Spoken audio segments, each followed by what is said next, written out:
at Starlit Corner, a quaint little restaurant tucked away from the bustling city streets. One fateful encounter changes the course of 2 lives forever. A reserved, mysterious customer slips in every evening silently, watching the spirited waitress who seems to glow with kindness as she moves between the tables. Unbeknownst to her, he's a millionaire carrying a hidden past and an even more secret desire. Determined to be near her at any cost, he quietly purchases the entire restaurant.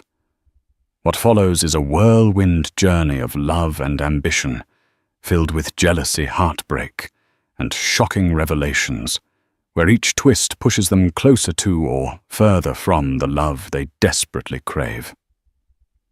In the heart of Philadelphia Starlit Corner, sat quietly on Walnut Street, overshadowed by the city's iconic skyline. Owned by a sweet, grey-haired couple named Nadine and Charles Hathaway, the restaurant had built its reputation on home-cooked meals and a family-like atmosphere. It was the sort of place where neighbors congregated after church on Sundays, and college students found refuge during finals week.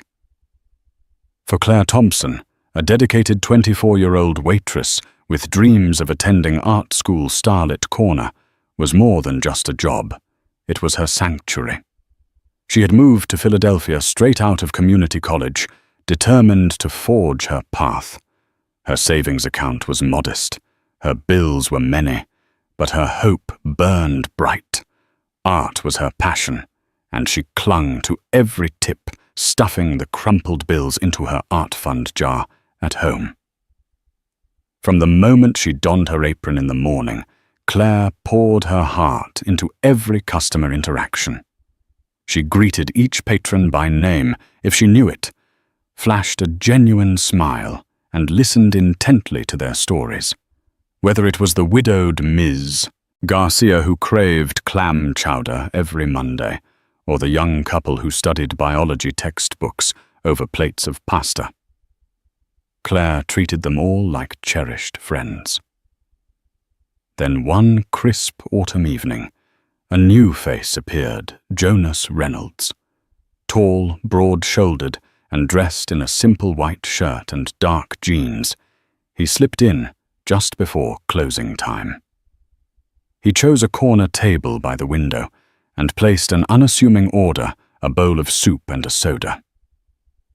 Yet from the moment Claire approached him, the air between them felt charged.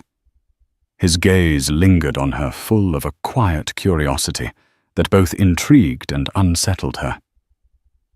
Claire tried to be professional, noting how his voice held a subdued warmth when he thanked her for the meal. But something about his demeanor piqued her interest. He barely spoke, yet his eyes followed her around the dining area, as though memorizing every detail. When he left, she discovered a $20 bill on a $10 check. It made her heart jolt generosity, like that wasn't entirely uncommon, but his tip felt strangely personal. Over the next few weeks, Jonas became a late-night fixture at Starlit Corner. He'd arrive near closing time, order something modest, and watch Claire with an intensity that melted her nerves and stirred something in her chest. The other waitstaff speculated wildly. Perhaps he was a struggling novelist, or a traveler between flights, or maybe even involved in some shady dealings. Claire only laughed, dismissing the rumors. In her eyes, Jonas was simply a polite customer, with a penchant for solitude and large tips. Little did Claire know that Jonas's quiet exterior masked a life of tumult and triumph. At 32, he was already a self-made millionaire, the founder of a tech startup on the brink of a major deal. He had grown up in Pittsburgh, idolizing real business icons like Warren Buffett, poring over their biographies late into the night. In many ways, he was still that wide-eyed kid, longing for financial security. But success had come with a price. The parties, the social climbing, the superficial relationships left him feeling emptier than ever. One night, after an exhausting meeting with venture capitalists, Jonas had wandered through Philadelphia's streets to clear his head. Drawn by the warm glow of starlit Corner's windows, he stepped inside and found himself entranced by Claire's unwavering optimism. Something about her spirit, her genuine warmth and refusal to treat him differently from any other customer, captivated him. He returned the next night and the next until a powerful realization hit him. He wanted more than just a passing connection. But how does a guarded millionaire approach the one person he fears might see him as just another wealthy man with an agenda? Uncertain of how to proceed, Jonas made a bold decision that would flip Claire's world upside down. He resolved to buy the very restaurant that had become her safe haven. Jonas's nightly visits soon became a topic of chatter among the staff. Everyone had a theory about the mysterious man in the corner booth. Some thought he might be a secret critic rating the restaurant for a blog. Others concocted more dramatic backstories involving mafia ties. Claire shrugged off the conspiracies, more amused than worried. She only knew that when Jonas was there, a strange mix of excitement and trepidation fluttered in her stomach. In his sleek penthouse overlooking Rittenhouse Square, Jonas wrestled with his growing infatuation. He found himself daydreaming about Claire's laugh, about the gentle way she helped the elderly customers step off high chairs, or how she intently listened whenever patrons needed an ear. He felt a twinge of jealousy whenever she exchanged friendly banter with a regular, an absurd reaction he knew, given they weren't even friends. Conflicted Jonas confided in his longtime friend and CFO Robert Caldwell. Over a late-night video call, he admitted, "I think I'm falling for a waitress at this restaurant I go to." He tried to laugh it off, but the sincerity in his voice made Robert's eyebrows shoot up. "You," Robert said in disbelief. The man who claims he's too busy building an empire to date Jonas only sighed. "I can't explain it. She's different. She's not like the women at those charity galas. She doesn't see me as a potential paycheck or a stepping stone. So ask her out." "What's the problem?" "The problem," Jonas replied, raking a hand through his hair, "is that I'm terrified she'll treat me differently when she learns about my money. And I'm not sure she'd even say yes. She's focused on her own dreams. I overheard her mentioning art school scraping together tuition. She doesn't need a wealthy guy swooping in." In truth, Jonas feared rejection even more than discovering Claire might only be interested in his wallet. He needed a way to remain close to her, secure in the knowledge that she'd still be herself, unburdened by any expectations about his wealth or status. That was how the idea of purchasing Starlit Corner took root. It was by all logical standards a hasty and ridiculous plan. But Jonas convinced himself that owning the restaurant would allow him to protect Claire's livelihood and ensure she never had to worry about the place shutting down or being sold to someone who didn't appreciate its charm. Without delay, he reached out to Linda Poole, a discreet real estate broker he had worked with on past property deals. Linda was known for her ability to keep secrets, a skill Jonas valued in this highly personal venture. When he explained his desire to buy Starlit Corner anonymously, Linda hesitated, but agreed. "This isn't your typical prime real estate investment, Jonas." Are you sure? Jonas's reply was unshakable. Positive. Linda soon discovered that Nadine and Charles Hathaway were indeed considering retirement. Their children had long pursued careers out of state, leaving no one to take over the family business. The Hathaways loved Starlit Corner, but age was catching up with them, and they knew a sale was inevitable. They were open to offers, provided the new owner kept the staff and protected the restaurant's cherished atmosphere. Thrilled by this stroke of luck, Jonas offered a figure far above the property's market value. He wanted to leave no room for hesitation. Linda skillfully orchestrated negotiations, ensuring Jonas's name remained in the shadows through the use of a shell corporation. Nadine and Charles, believing they had found a benevolent private buyer, prepared to sign.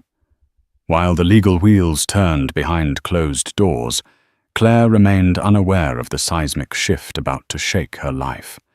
She clocked in every day, smiling for customers, bussing tables, and laughing with co-workers. Yet whenever Jonas appeared at his usual table, the energy between them crackled. She found herself lingering a moment too long when refilling his soda or sharing a genuine smile that made Jonas's heart pound. Soon the final documents were in place. With a few pen strokes, Jonas would become the official, albeit secret owner of Starlit Corner. He told himself that it was merely a good deed, safeguarding a cozy little eatery from corporate takeover. But late at night, staring at the city lights from his penthouse, he knew the truth. It was all for her. Negotiations concluded with surprising speed. Nadine and Charles, relieved to find a buyer committed to preserving their life's work, prepared to hand over the keys. Linda Poole orchestrated the final inspection, ensuring that every detail met Jonas's demands for anonymity. If all went well by the end of the week, Starlit Corner would be his. Claire, meanwhile, carried on in blissful ignorance. One evening, Nadine gathered the staff for a private announcement. With tears in her eyes, she confessed that she and Charles were retiring and had found a buyer. Gasps spread across the room. Ricky, one of the cooks, looked stunned. Tiffany and Jackie, two fellow waitresses, exchanged worried glances. Claire's heart twisted, fearing what the future might bring. "Don't panic," Nadine assured them. "The new owner promises to keep the restaurant running as is and keep all of you on board." A cautious wave of relief followed. Still, the staff clamored for more details. Could they meet the mysterious buyer? Would the menu stay the same? Nadine only knew that the buyer was a private investor group, eager to maintain Starlit Corner's legacy. Suspicions rose. Ricky joked about the mafia again. Tiffany fretted about staff cuts, and Jackie speculated on whether it might be a chain restaurant planning a covert takeover. Claire struggled to concentrate that night, haunted by uncertainty. She pictured a faceless corporate tycoon stamping out the charm of Starlit Corner, maybe renaming it, or worse, firing staff to reduce costs. The restaurant was integral to her dreams. It helped pay her rent, kept her afloat, and offered a sense of belonging she craved. Even Jonas noticed Claire's unease. When he arrived for his late-night soup and soda, he found her smile less radiant, her eyes brimming with worry. He burned to tell her the truth, to reassure her that he had no intention of changing the place she loved. But fear of her reaction kept his lips sealed. Would she see his gesture as a violation, a manipulative play disguised as goodwill? Finally, the day of the sale arrived. Jonas signed the papers in Linda Poole's private office. No fanfare, no media coverage, just the quiet hum of an air conditioner and the scritch of pen on paper. The momentous occasion felt surreal. With a single signature, Jonas became the owner of Starlit Corner, a restaurant he'd known for only a handful of weeks, but cherished more than most of his previous acquisitions. That evening, he slipped into Starlit Corner near closing as usual. Claire greeted him, still in the dark, about the bombshell that had dropped. The staff suspected the sale was finalizing soon, but they had no idea the unsuspecting man in the corner was behind it all. As Claire refilled his glass, he cleared his throat. "Claire, can we talk?" Her eyes held gentle curiosity. "Sure. Let me finish up and I'll be right over." A few minutes later, she approached, setting aside her tray. Jonas's heart pounded. This was it, the moment he would tell her. He cast a quick glance around. Only Jackie remained in the back, tidying up the kitchen. "Claire, there's something I need to tell you," Jonas began. Voice hushed. I'm the new owner of Starlit Corner." Her reaction was immediate disbelief, flickered in her eyes, followed by confusion. "Wait, what are you talking about? I bought the restaurant. Nadine and Charles are retiring." He exhaled, releasing the secret he'd been holding. "I wanted to make sure it stayed open, and that you could keep your job." He couldn't finish because Claire took a step back. Her expression cycled through shock, hurt, and a glimmer of anger. "Jonas, why? How could you?" At that moment, Jackie poked her head out. "Everything okay?" she asked warily. Jonas forced a thin smile. "We're fine, Jackie. Just finishing up." But Claire was far from fine. Her thoughts raced the lavish tips, the lingering stares, the hush-hush sale. It all felt manipulative, even if she sensed Jonas's genuine affection. Suddenly, she wasn't sure what to feel. Gratitude, betrayal, or something in between. Jonas stood nervously, gripping his coat. "We can talk more tomorrow if you'd like. I just didn't want you to find out from someone else." Without waiting for a response, he left, leaving Claire frozen in the hush of the closing restaurant. She sank onto a nearby stool, her mind swirling with questions. Was this a grand, romantic gesture, or an invasion of her cherished space? She didn't know. But one thing was certain: her life at Starlit Corner would never be the same. The next morning, tension hung in the air like a brewing storm. Word had spread Jonas Reynolds, previously, just that quiet guy who tipped well, was in fact the new owner. Whispers ran rampant among the waitstaff. Ricky griped about how millionaires bought everything in sight, while Tiffany openly worried about job security. Jackie cast Claire sympathetic looks, aware that this shift affected her the most. Claire arrived for her shift feeling off-kilter. She had barely slept, replaying Jonas's confession in her head. Part of her was touched. Jonas had stepped in to save the restaurant from an unknown future. But she also felt blindsided and maybe just a bit used. Did he think he could buy her affection by purchasing the place she loved? After the breakfast rush, Jonas called a quick staff meeting. Nadine and Charles stood beside him, trying to quell everyone's nerves. He spoke in a calm, measured voice. "I know this is a surprise.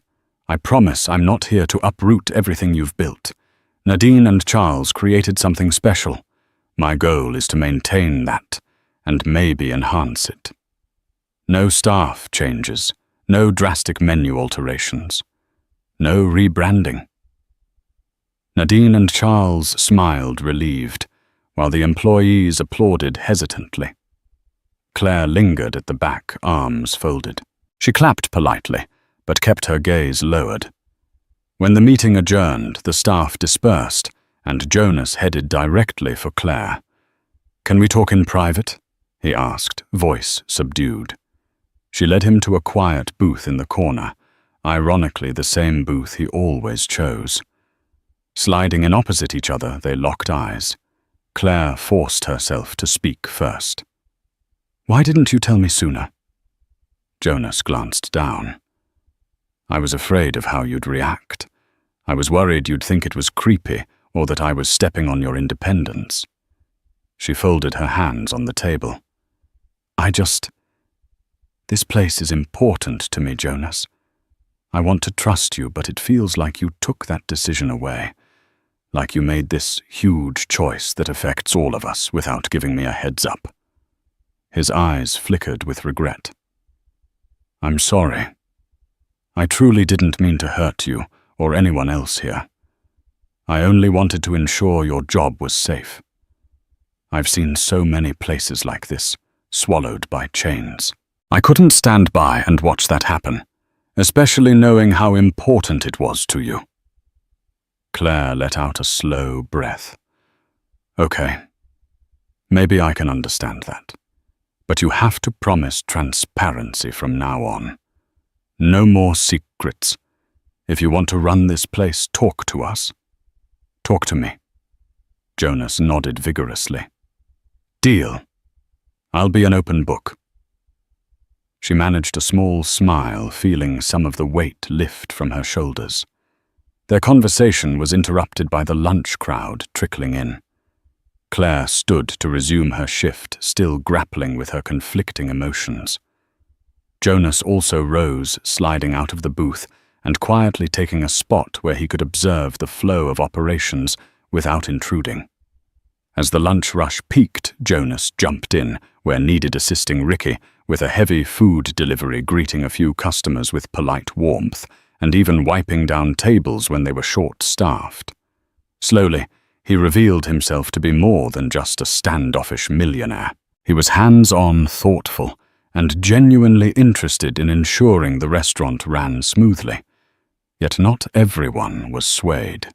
Tiffany, who had always harbored a streak of jealousy toward Claire's rapport with patrons, spread rumors that Claire was involved with Jonas. Snide remarks followed. No wonder she got the big tips. Claire caught these whispers, but shrugged them off, reminding herself that gossip always thrived in a place where people worked closely. By closing time, Claire felt mentally and emotionally drained. She spied Jonas tidying up some receipts at the front counter.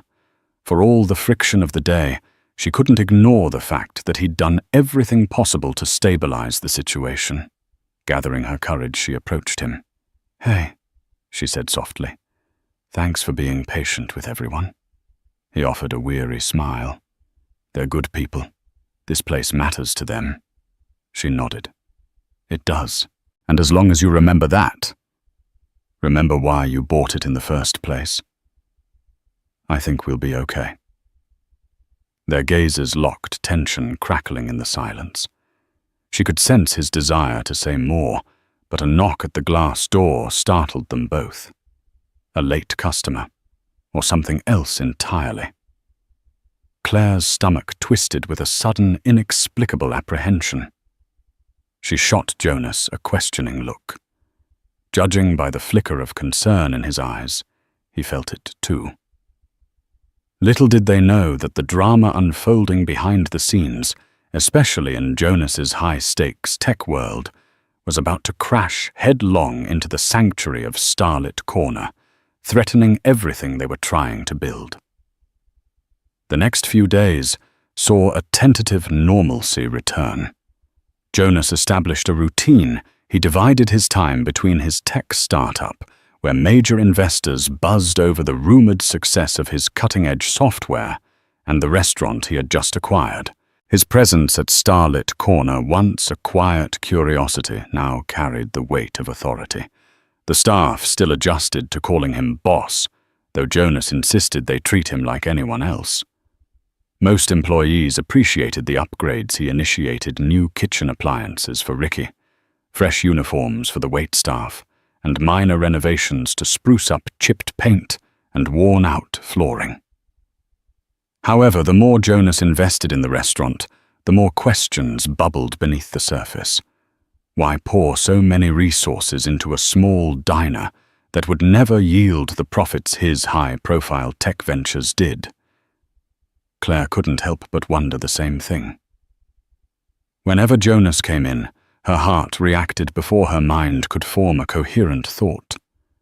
They'd shared private conversations, some about restaurant improvements, others about her art school dream. Each moment brought them closer, yet she remained cautious. There was an ever-present voice reminding her that he was her boss now, and lines could blur easily. One afternoon, Nadine tapped Claire on the shoulder while she restocked napkin dispensers. "Sweetheart, can I have a word?" Claire followed her to the quiet break room. Nadine folded her hands, her warm eyes tinged with concern. "I see how you look at Jonas. I know you two have some connection." Claire flushed. "Nadine, I don't know what you mean. He's just—" The older woman waved a hand gently. "Don't get me wrong, I'm not judging you. I'm just worried. Mixing work and personal feelings can be tricky. You're like a daughter to me. I'd hate to see you hurt." Claire nodded, grateful for Nadine's protective instincts. "I understand. I'm trying to keep things professional." She couldn't deny the spark between her and Jonas, though. Every time she thought about him, she remembered the night he confessed he was the new owner. His eyes had revealed an earnestness she seldom saw in anyone else. Yet with staff rumors swirling and Tiffany's passive-aggressive remarks, it was harder than ever to ignore the potential fallout. Later that same day, Jonas called Claire into the office previously, Nadine's now technically his. She found him hunched over a spreadsheet, frustration etched on his features. "Hey," she greeted softly. "Everything all right?" He leaned back, rubbing his temples. "Working on a new marketing plan. Thought maybe we could promote weekly specials or do a small event to attract new customers. But the numbers aren't lining up as I hoped." Claire took a seat across from him, scanning the papers. "If our aim is to keep the place authentic, maybe we focus on what's always worked, the cozy ambience, homemade recipes. Those are draws you can't replicate in a chain." Jonas perked up, scribbling notes. "You're right. Lean into the charm that's already here, emboldened." Claire continued. "We could host a small art exhibit. 2. Local artists or even students from Temple or the Pennsylvania Academy of the Fine Arts. It'd bring in a creative crowd and we could sell a few pieces." He flashed a warm smile. "That's brilliant. You see, this is why I need your input." Her cheeks heated, and for a moment neither spoke. It struck Claire how natural it felt brainstorming with him like partners rather than boss and employee. The tension of the day ebbed, replaced by a quiet understanding. Then a sudden rap at the door interrupted them. Robert Caldwell stepped in, exuding an air of urgency. He was tall and severe-looking, his wire-rimmed glasses reflecting the overhead light. Robert and Claire exchanged polite nods, but he wasted no time. "Jonas, we need you at the office. There's a development with the Beringer deal. They want an in-person demonstration tomorrow." Jonas closed the laptop, the worry returning to his face. "Can we push it?" Robert shook his head. "Not unless we want them to walk. We can't afford that our entire expansion hinges on this." Claire sensed Jonas's struggle. She also sensed Robert's thinly veiled disapproval of Jonas's involvement in a pet project like Starlit Corner. With a nod, Jonas stood. "All right, I'll go." He turned to Claire with a regretful smile. "Sorry to cut this short. Keep those ideas flowing, okay?" She managed a small nod. "Sure. Good luck with your meeting." As Jonas and Robert rushed out, Claire's chest tightened with an inexplicable fear. She knew Jonas's life in the tech world was fast-paced and cutthroat. Could the pressures of that arena bleed into their little restaurant? She wanted to believe it was safe here, that Jonas's presence would only strengthen Starlit Corner. But she had a nagging feeling that trouble lurked around the corner. That trouble came sooner than she anticipated. The next morning, while accepting a delivery of fresh produce, Claire overheard 2 men in suits loitering near the entrance. They whispered about the new boss and sensitive documents. One glanced at Claire, then quickly looked away. She felt a chill skirt down her spine. She reported the incident to Nadine, who dismissed it with a nervous laugh. Probably just lost salesman. We get all types. But the uneasy feeling wouldn't leave Claire, especially when she realized Jonas was at his downtown office, finalizing a high-stakes tech deal. In that moment, Claire understood that the restaurant was no longer a world apart from Jonas's corporate battles. The lines were blurred, the stakes too high, and she had a sinking premonition that those men in suits were merely the first wave of a storm set to test everyone's loyalties. In the hectic days that followed, Claire found herself increasingly entangled in Jonas's world. He called her between investor meetings to check on the restaurant, to ask her opinion on decor, or simply to hear her voice. She tried to keep a professional tone, but after the third or fourth call, their conversations spilled into personal territory. Her half-finished canvases at home, his memories of a humble upbringing in Pittsburgh, her fear of being locked out of her artistic future by financial constraints. Despite this budding connection, Claire remained guarded. The rumors swirling among co-workers only intensified. Tiffany openly insinuated that Claire was receiving special treatment. Jackie, though more supportive, warned her to tread carefully. At least Ricky didn't seem to care. He was thrilled about the improved kitchen appliances and new recipes Jonas agreed to fund. One grey afternoon, while Jonas was away at a conference, Claire decided to stay late to catch up on her painting. Nadine, noticing Claire's fatigue, urged her to lock up by 9 o'clock. "You work too hard, sweetheart," Nadine chided. "Get some rest." Claire promised she would, but her mind buzzed with creative ideas. After everyone left, she retrieved her portable easel from her car and set it up in the dining area near the soft glow of the neon sign outside. For the next hour, she lost herself in brushstrokes, capturing the flickering city lights on canvas. Art was her solace, her meditation. So absorbed was she that she didn't notice Jonas slip in through the front door. He froze, watching her in quiet awe as she swept color across the canvas with sure, graceful movements. Eventually, she sensed his presence and nearly jumped out of her skin. "Jonas, you scared me." "Sorry," he said, raising his hands apologetically. "I didn't mean to sneak up on you. I was coming by to pick up some paperwork. Didn't expect to find you here." He moved closer, studying her painting. "That's really beautiful," he murmured. It was a vibrant interpretation of Philadelphia's skyline, with a swirl of blues and golds. "You're talented." Warmth spread through Claire at his praise. "Thanks," she replied, her heart fluttering in a maddening way. "It's just a rough sketch." He crouched beside her, transfixed by the canvas. "Rough or not, you have a gift." His voice softened. "Why not apply to that art school sooner, if it's what you really want?" She sighed, setting her paintbrush down. "Tuition's expensive.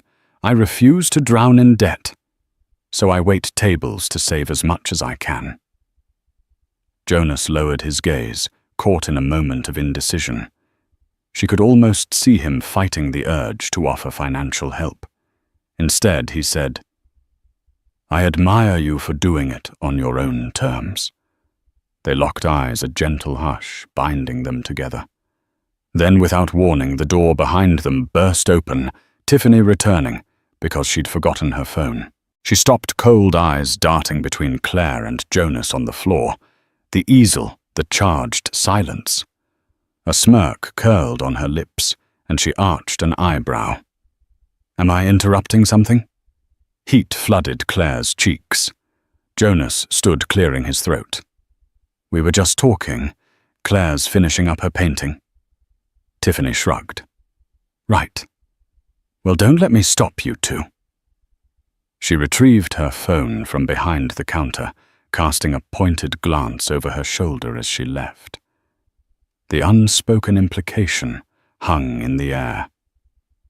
She thinks we're together, Claire realized with a twinge of embarrassment.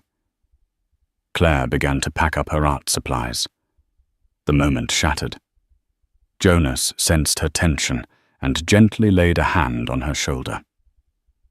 Claire, don't worry about what she thinks. She mustered a faint smile. I know.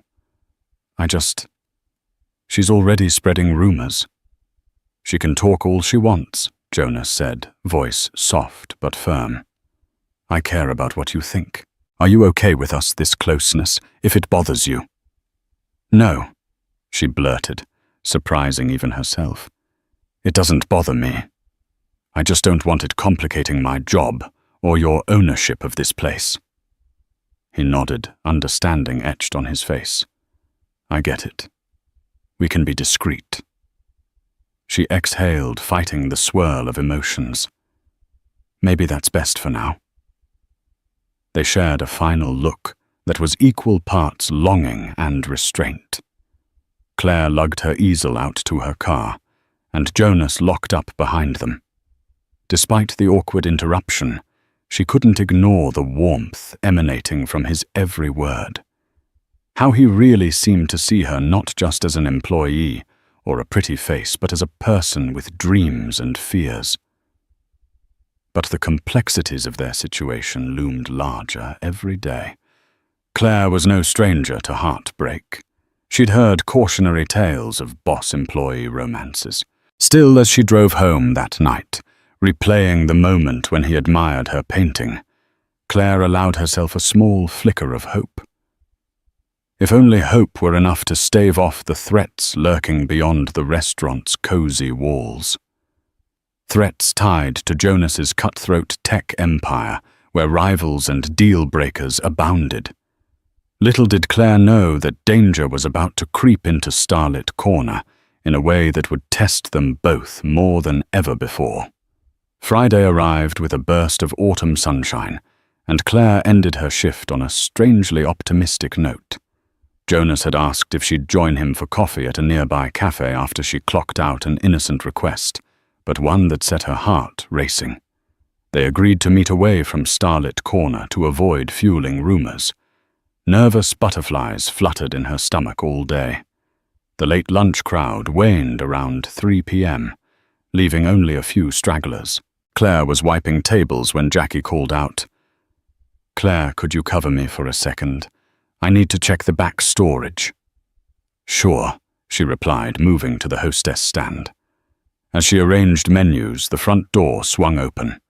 She glanced up, expecting a customer, but her heart skipped when she saw the uniformed police officers stepping inside. One of them, Detective Harmon, recognized Claire immediately. "Afternoon, miss. We're looking for the owner." Her pulse jumped. "Jonas." "He's not here right now. Is something wrong?" The detective's expression was grave. "We received a report of a possible break-in attempt last night. The alarm system tripped after closing, but by the time patrol arrived, the doors were locked and nothing seemed out of place. The new security logs indicate someone tried to breach the office door." Claire's stomach twisted. She hadn't closed the restaurant the previous night, Nadine and Charles had. "Was anything stolen?" "We're not sure yet," Harmon replied, glancing around the dining area. "We wanted to speak with Mr. Reynolds about upgrading security.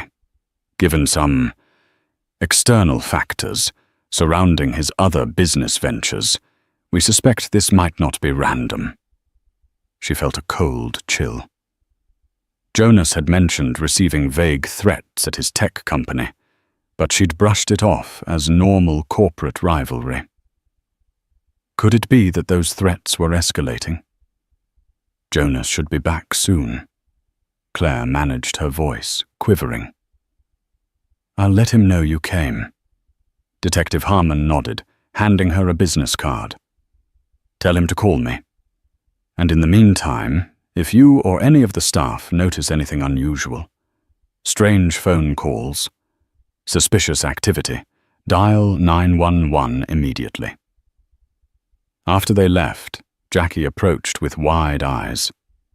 "Claire, what on earth was that about?"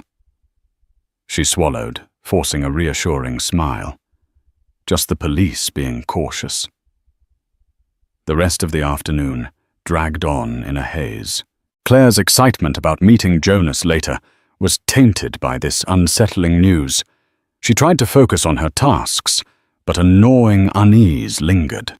At last, her shift ended. She grabbed her coat and headed out, finding Jonas already waiting in his black sedan by the curb. He flashed a grin that faded the moment he noticed her troubled expression. "Hey, what happened?" She slid into the passenger seat, inhaling sharply. 2 officers came by. Detective Harmon. They said there was a break-in attempt last night. Something about your business dealings possibly being involved. Jonas's hands tightened on the steering wheel. This is getting out of hand. He took a measured breath and started driving. I'll call Harmon. Let's talk about it after coffee, okay? She nodded, the tension rolling off him, only adding to her worry. They drove in silence to a quaint café, known for its homemade pastries. Claire led Jonas to a small table in the back, away from prying eyes. Over steaming lattes, he explained that his tech startup was on the verge of securing a massive deal, one that would put him in direct competition with a larger firm. I've been getting anonymous threats, he admitted, swirling the foam on his latte. Emails telling me to back out or risk sabotage. At first, I brushed them off as empty scare tactics. But now... He trailed off, and Claire reached out, covering his hand with hers. You think they're targeting Starlit Corner to get to you? He nodded grimly. It's possible. They must have discovered my connection to the restaurant, especially after the sale was finalized. Claire's voice wavered. But this place, it's supposed to be safe. It's supposed to be ours. His gaze softened. I'm sorry, Claire. I never intended to bring that world here. He squeezed her hand. I'll call in more security talk to the police. We'll do whatever it takes to keep everyone safe. They fell silent, the hum of cafe chatter swirling around them. Claire felt torn, relieved that Jonas was taking steps to protect the restaurant, yet uneasy that such measures were necessary. Outside, the sky had darkened with an approaching storm, mirroring the dread in her heart. When they finished, Jonas walked her to her car. The moment felt painfully short and overshadowed by the looming threat. He hesitated, then pulled her into a gentle embrace. She closed her eyes, allowing herself a second of warmth against the chill reality. Thank you for standing by me, he whispered against her hair. I'll make this right. She nodded, throat tight. I know you will. Little did they realize the shadowy forces gathering strength. By the time Jonas called Detective Harmon later that night, it was already too late. A chain of events had been set into motion, one that would soon put Claire and everyone at Starlit Corner squarely in the crosshairs of a ruthless rival determined to bring Jonas Reynolds to his knees. Dark clouds swarmed overhead the following day, rain hammering the streets of Philadelphia. The dreary weather matched the somber mood at Starlit Corner, where nervous staff exchanged worried glances. News of the attempted break-in spread quickly, and even the most optimistic employees fretted about their safety. Mid-morning, while Claire carried a tray of coffee cups to a bustling table of regulars, her phone buzzed on the hostess stand. She excused herself, heart pounding, when she saw it was Jackie, texting from the back office. Claire, you need to see this. She hurried to the office, finding Jackie pale-faced, holding a sealed envelope. This was in the mailbox this morning, Jackie said, voice shaky. Addressed to you. Claire frowned, carefully opening the envelope. Inside was a single sheet of paper with a typed message. Tell your boss to back out of his deal, or your beloved diner goes up in smoke." She gasped, nearly dropping the paper. Jackie's eyes brimmed with fear. Claire's mind spun. She'd never been personally threatened before. Her first instinct was to call Jonas, but she knew he was in an important investor meeting. Summoning courage, she took the note to Nadine and Charles, who immediately insisted on calling the police. Detective Harmon arrived within the hour, collecting the letter in a plastic evidence bag. As we feared, Harmon remarked, grimacing, "They're escalating. Do you have any idea who might be behind this?" Claire bit her lip. Jonas mentioned a competitor, someone who wants him to back out of a big tech deal. "But we don't have names." Harmon nodded, scribbling in his notebook. "We'll do what we can. My advice is to tighten security further. Maybe hire a guard at night." Nadine and Charles exchanged anxious looks. Claire's heart fluttered with a sense of helplessness. She knew how vital Starlit Corner was to them, how it represented their life's work. To see it threatened made her blood boil. Jonas arrived late in the afternoon, drenched from the rain and carrying a stack of business papers. Claire rushed to meet him at the door, pulling him aside to share the note's contents. His reaction was immediate. His face hardened and he clenched his fists. "This has gone far enough," he growled. "They're threatening innocent people. How are we supposed to stop them?" Claire asked, voice trembling. "We don't even know who they are." Jonas slammed his briefcase onto a table. "I have contacts. I'll hire private security. We'll upgrade everything, cameras, alarm systems, even get someone to patrol the perimeter overnight."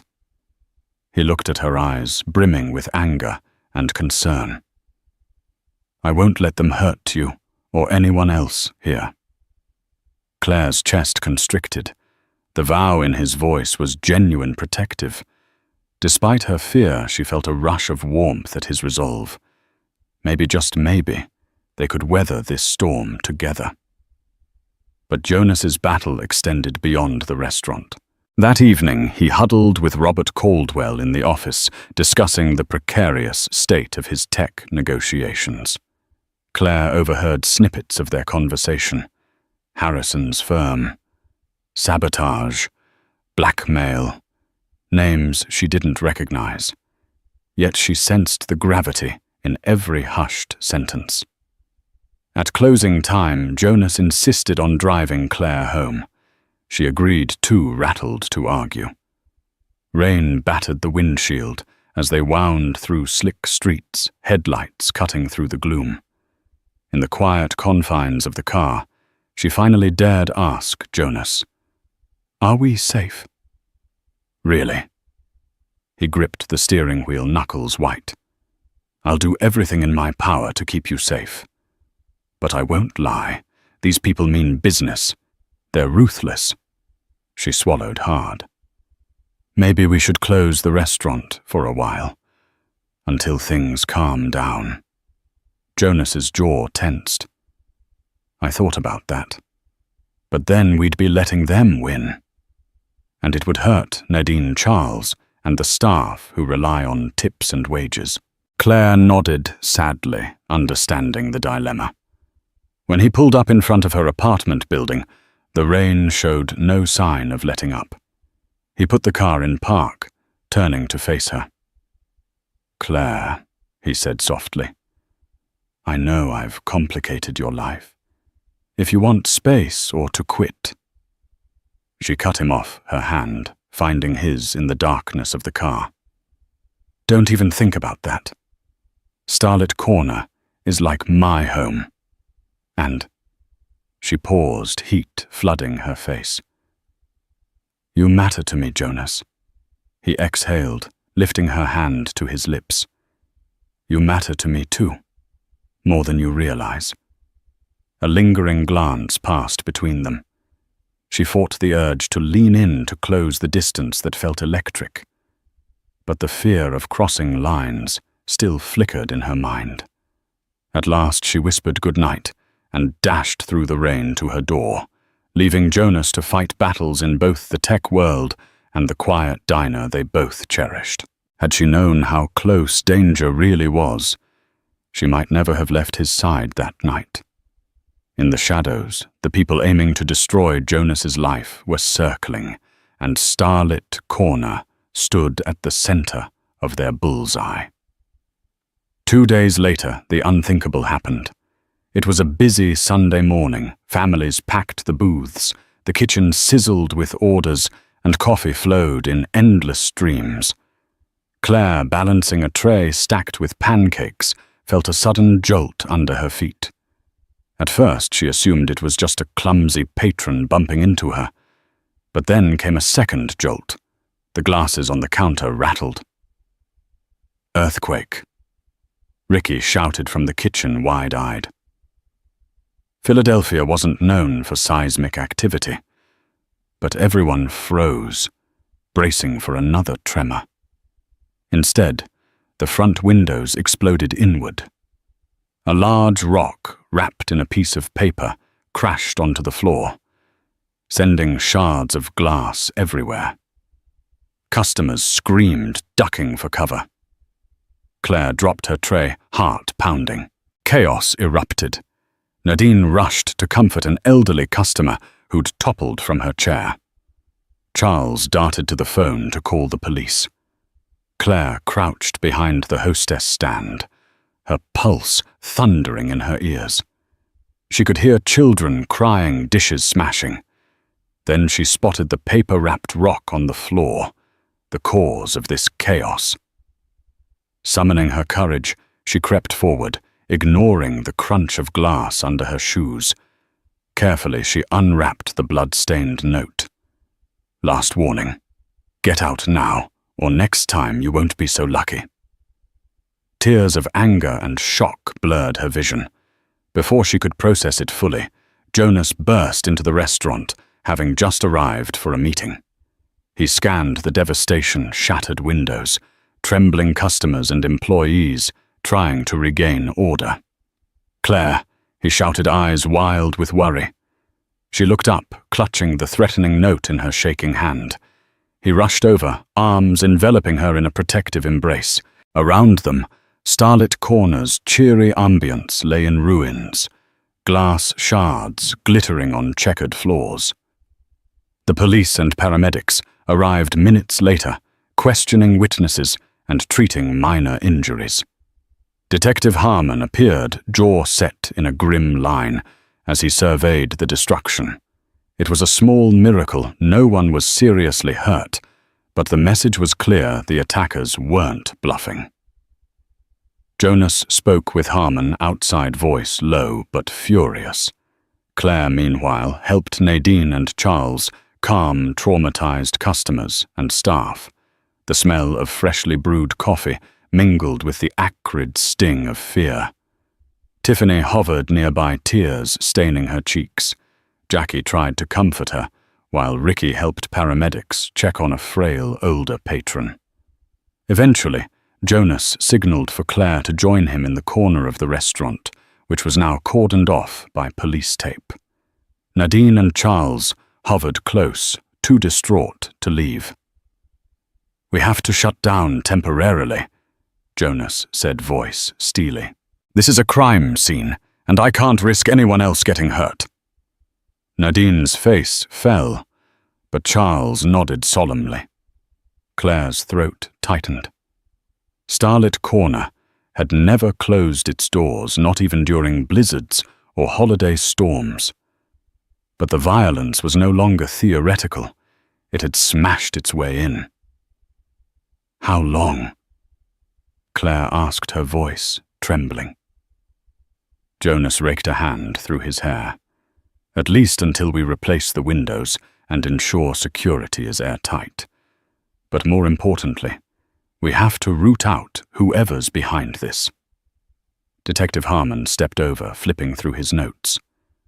"We'll increase patrols, but I strongly recommend private security.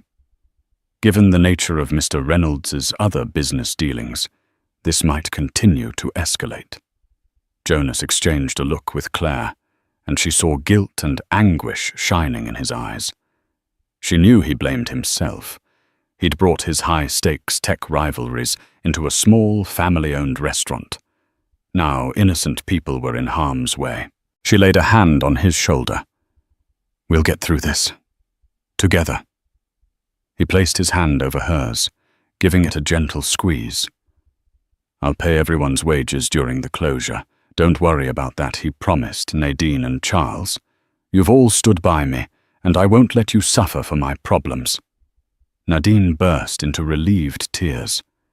Charles patted Jonas's arm gratefully. A shaky sense of solidarity swept through the group. Even Tiffany, who often threw snide remarks, offered a quiet nod of thanks. But as the adrenaline subsided, Claire felt a creeping dread. Would these threats ever stop? Would the people behind them settle for anything less than total surrender? She had no answers. Only Jonas's resolute vow that he would protect them all. The next morning, the restaurant remained dark, its broken windows boarded up. A spray-painted sign read, "Closed for repairs, we'll be back soon." Yet for Claire, the idea of coming back soon felt more uncertain than ever. As she watched workers hammer boards into place, she silently hoped that Jonas's determination and their growing bond would be enough to weather the storm. With Starlit Corner closed for repairs, the staff scattered. Some took temporary gigs elsewhere. Others used the unexpected downtime as a break. Claire felt lost without her daily routine, pacing her cramped studio apartment with mounting anxiety. She couldn't stop replaying the scene of shattered glass and terrified screams. Jonas, true to his word, made sure everyone was paid. He'd also hired a private security firm to guard the restaurant at night. But with no leads from the police, frustration brewed. Every phone call between Claire and Jonas carried an undercurrent of desperation. The tension of not knowing when or if the criminals would strike again gnawed at them both. One day, Jonas called unexpectedly. "I'm sending a car for you. Can you be ready in an hour?" Claire's heart skipped. "Why?" "What's going on?" He exhaled softly. "I just need to see you." "Please." The longing in his voice was unmistakable. Despite her lingering fears, she agreed hastily, changing into a comfortable sweater and jeans. When the sleek black sedan arrived, she slid into the back seat, her pulse pounding with uncertainty. 30 minutes later, the car glided up to a familiar curb, Starlit Corner. She frowned, noticing the boards still covering the broken windows. A solitary security guard stood out front, nodding as the car approached. Jonas emerged from the restaurant's dim interior, wearing a simple flannel shirt and jeans, an odd contrast to his usual polished attire. His posture was tense, but relief filled his face when he saw Claire. "I had the guard let me in," he explained, offering a tentative smile. "I wanted to show you something." Her eyes darted around the gloom. It felt eerie stepping back into a place that had been alive with warmth and chatter just days ago. Now it lay silent, except for a few scattered chairs and the hum of a fridge in the kitchen. Jonas led her to the corner booth where he'd first confessed his ownership. A single candle flickered on the table, casting dancing shadows. On the seat there was a bouquet of delicate lilies and a small sketch pad. Claire's breath caught in her throat. "Jonas, what is this?" He turned to her. Vulnerability etched on his features. "I can't change what happened, but I wanted to remind you why we're fighting to save this place, because it means so much. To Nadine and Charles, to the staff, and to us." Her chest tightened at the word us. She ran her fingers over the lilies, tears prickling behind her eyes. In the stark reality of boarded windows and looming threats, This gentle gesture felt like a lifeline. He gestured to the sketchpad. I bought this for you. I thought maybe if you feel safe enough, you could try capturing the restaurant in your art show, what it means to you. So we never forget why it's worth saving. Emotions swelled in her gratitude, love, fear, and the ache of uncertainty. Without thinking, she stepped closer, wrapping her arms around his waist. Jonas stiffened, then enveloped her in a warm hug. She rested her head against his chest, listening to the thud of his heartbeat.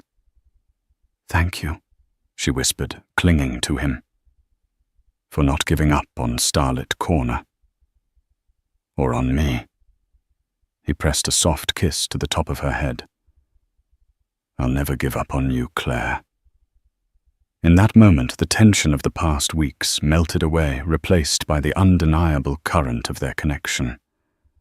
She lifted her gaze, and he met her halfway, their lips brushing in a gentle, tentative kiss. It was a delicate moment, born from relief and yearning, sealed in the candlelit quiet of a restaurant under siege. When they parted, her cheeks flushed. I wasn't sure if we'd cross that line." His gaze held hers. "I've wanted to for a while. I just didn't want to complicate things for you." Tears welled in her eyes, but she smiled through them. "Things are already complicated, but I don't care. Not if it means we're in this together." He squeezed her hand. "We are. Always." They spent the next hour sitting side by side in the booth. Claire opened the sketchpad, letting her pencil dance across the pages. Jonas watched in fascination, occasionally describing his own vision for the restaurant, once it reopened local art displays on the walls. Live music nights, maybe even a small scholarship fund for aspiring artists like Claire. For the first time in days, hope flickered. The future felt less daunting, as if their love could somehow shield them from the storm raging outside. And yet at the back of Claire's mind, the warnings still lurked. The people who smashed the windows and hurled threats wouldn't simply vanish because she and Jonas found each other's embrace. Before they left, Jonas turned off the single candle, plunging the restaurant back into darkness. He paused, taking one last look at the boarded windows and the silent tables. "We'll make it shine again," he vowed quietly. Claire slipped her hand into his, her voice firm. "Yes, we will." They stepped out into the cool night air, the security guard nodding a goodbye. As the sedan pulled away, Claire rested her head on Jonas's shoulder, letting the city lights blur into a comforting backdrop. For one fragile moment, she allowed herself to believe that love was enough to conquer any threat. Neither realized that a pair of watchful eyes tracked them from a parked car down the street, phone camera clicking in the darkness. Their every move was being monitored, their private moment recorded. And soon enough, the next blow would fall, threatening not only the restaurant, but the very bond they had just begun to embrace. The morning after that stolen evening in Starlit Corner, Claire woke to a barrage of missed calls and frantic texts from Jackie. Her heart lurched, fearing more bad news about the restaurant. Hastily, she rang Jackie back. Jackie's voice trembled. "Claire, you need to see the news. Go online." Flipping open her laptop, Claire discovered an article in a local business journal. The headline blared, "Tech mogul Jonas Reynolds in shady restaurant ownership source alleges personal motivations." The piece included blurred photos of Jonas kissing Claire inside the darkened diner, plus snide references to how he'd secretly purchased Starlit Corner, suggesting impropriety and a potential scandal that might affect his big tech deal. Claire felt nauseous. Someone had spied on them, twisting their closeness into a salacious narrative. As she scrolled, hateful comments piled up. Accusations that she was a gold digger, that Jonas was unethical, that the restaurant was just a cover for shady transactions. Her phone buzzed again, Jonas's name flashing on the screen. She answered, trying not to cry. "Jonas, have you seen?" He cut her off gently. "Yes." "I'm so sorry, Claire. They're digging up anything to sabotage the Beringer deal. Robert's freaking out, investors are calling me non-stop. And now you're getting dragged into it." She pressed a hand to her forehead. "This is awful. The article calls me some unknown waitress, like I'm a toy you bought along with the restaurant." Jonas's voice flared with anger. "I won't let them smear you like this. We'll issue a statement truthful but controlled. If I play it right, it could work in our favor, showing we're transparent." Claire feared the attention would only escalate the threats against Starlit Corner. But Jonas insisted. "We can't let them dominate the narrative. Trust me." With her heart pounding, she agreed to meet him downtown at his startup's office. The sleek building offered a stark contrast to the warm vibes of the restaurant. Security guards checked her in, glancing at her curiously. By the time she reached Jonas's floor, she felt entirely out of place. Robert Caldwell greeted her with a curt nod. "Claire." "I'm Robert. I handle PR as well as finances." He gestured to a glass-walled conference room. "Jonas is waiting inside." She followed, steeling herself. Inside, Jonas' paced phone pressed to his ear. He ended the call abruptly and turned to Claire, tension carving deep lines in his face. "I spoke to Beringer's rep. They're concerned about instability and negative press. If we don't address this scandal quickly, they might back out." Claire's stomach churned. "So what do we do?" Robert laid out a plan, a carefully worded press release acknowledging Jonas's purchase of Starlit Corner. And his relationship with Claire only in its earliest stages, he emphasized to frame it as a heartfelt investment, not a secretive ploy. They'd highlight Jonas's philanthropic side, how he wanted to preserve a local treasure. Claire was to play a limited role, mostly confirming that she wasn't coerced or seeking financial gain. The very idea of baring her private life to the media felt surreal. She glanced at Jonas, her eyes pleading. "Do I have to do this?" He took her hand, ignoring Robert's disapproving glance at the gesture. "It's your call, Claire. I don't want to force you into anything." She inhaled, summoning courage. "I'll do it if it means saving the restaurant and stopping the threats." Robert nodded briskly. "All right. Let's finalize the wording." For the next hour, Claire found herself swept into a whirlwind of corporate PR strategy, something she never dreamed she'd experience. As they deliberated language and potential Q&A points, her phone buzzed with messages of support from Jackie and Ricky.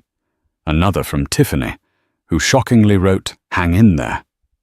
We know you're not some gold digger." That small show of solidarity strengthened Claire's resolve. They finished drafting the statement just in time for Jonas to dash into a meeting with Beringer's representatives. Robert escorted Claire to a smaller lounge offering water. She sank into a plush chair, mind spinning. This was what Jonas's world looked like: flashes of crisis maneuvers, damage control, and the constant fear of betrayal. No wonder he seemed so guarded when they first met. In that moment, she understood the immense weight he carried, and a surge of sympathy flooded her. Time crawled. Eventually, Jonas emerged from the meeting exhaustion etched in every line of his body. He mustered a tired smile for Claire. "It's done. Beringer's taking a wait-and-see approach, but they haven't pulled out yet. The statement goes public in an hour. She approached him, resting a hand on his arm. "You did it. We'll face whatever comes next." His eyes shone with a mixture of gratitude and sorrow. "I hate that you're caught up in this. All I ever wanted was to protect you." She moved closer, lowering her voice.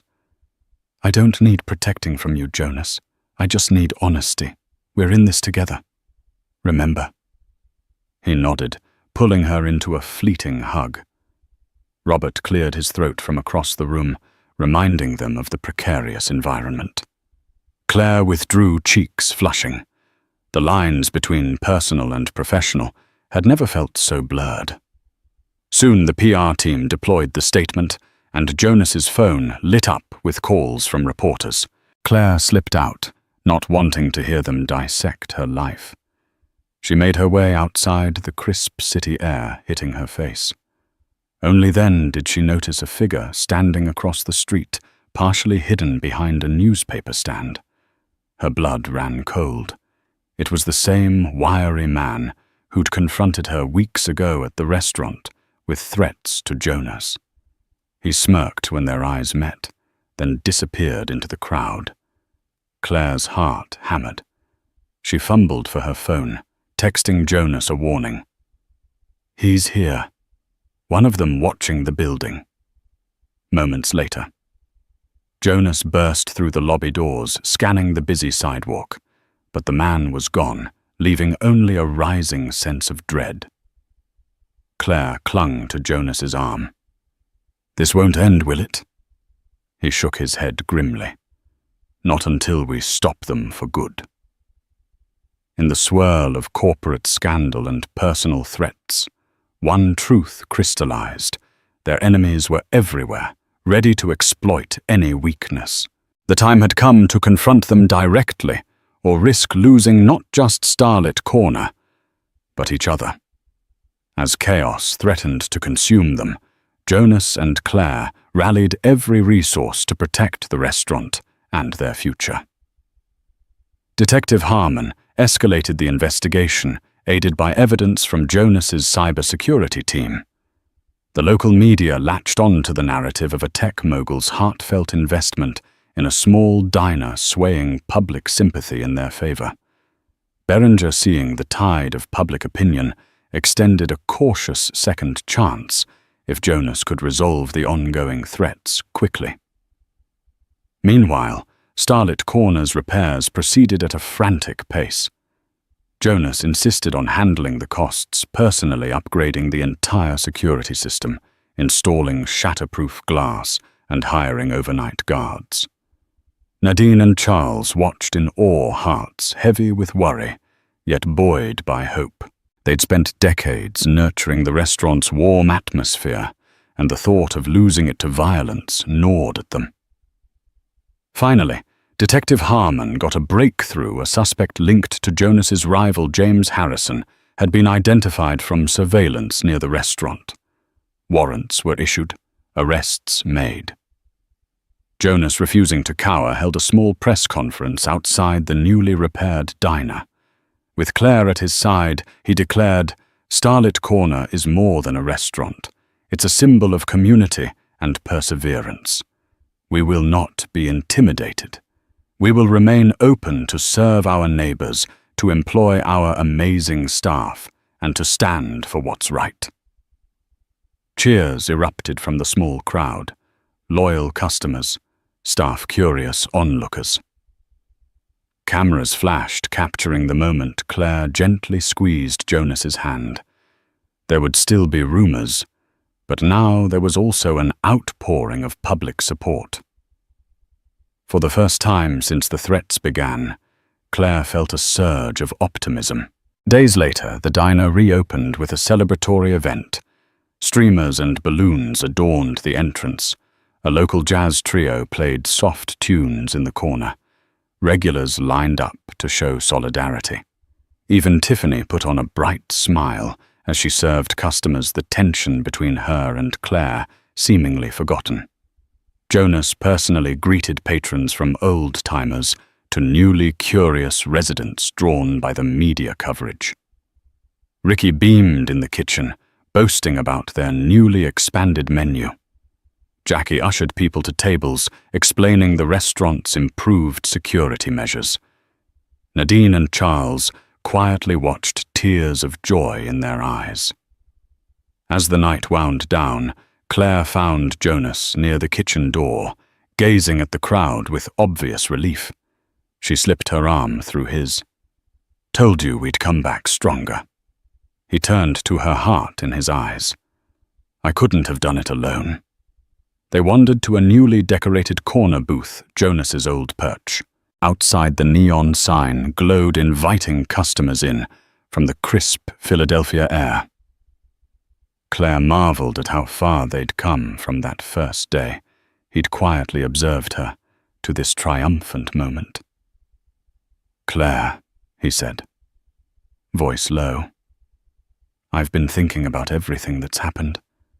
The threats, the articles, the break-in. You stood by me through all of it." Her heart fluttered. "We stood by each other." He took her hands. "I want to keep doing that forever. I know it's fast and we have so much to figure out. But I love you more than I've ever loved anyone." Tears sprang to her eyes. "Jonas." Before she could respond, the restaurant's overhead lights dimmed slightly. Nadine's subtle signal that closing time approached. Soft laughter spread among the final patrons. Claire's thoughts whirled, but in her heart clarity reigned. Jonas had risked his reputation, his wealth, even his safety, all to protect the place she loved and the people within it. She saw in him not just a savior or a wealthy suitor, but a partner who respected her independence and dreams. She squeezed his hands, a tremulous smile breaking through. "I love you too. And, yes, let's figure out forever together." His grin lit up the dim booth. They leaned in, sharing a tender kiss that sealed their vow in the warm glow of starlit corner. Around them, the clinking of silverware, the murmur of contented diners, and the distant jazz notes formed the soundtrack of a new beginning, one built on resilience, loyalty, and a love that refused to be shaken by any threat. In the coming months, Jonas finalized his tech deal, establishing a comfortable balance between his corporate empire and the humble diner that held his heart.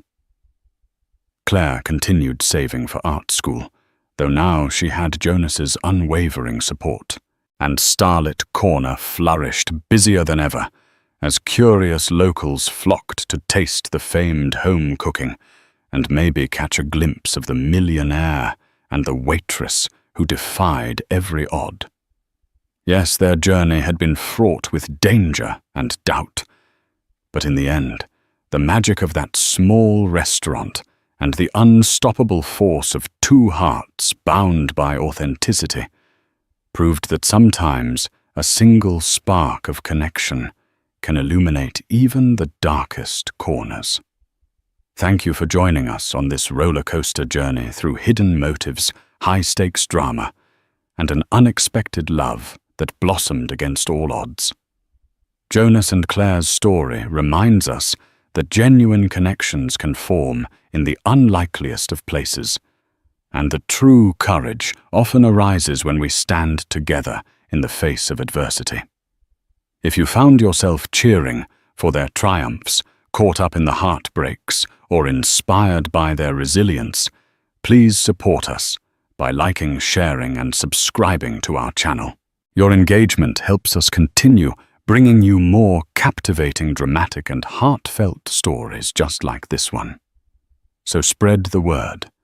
Let friends and family know about this tale and keep the flame of storytelling alive. Thank you for watching, and remember, love, when tested by life's greatest trials, has the power to transform us beyond our wildest dreams.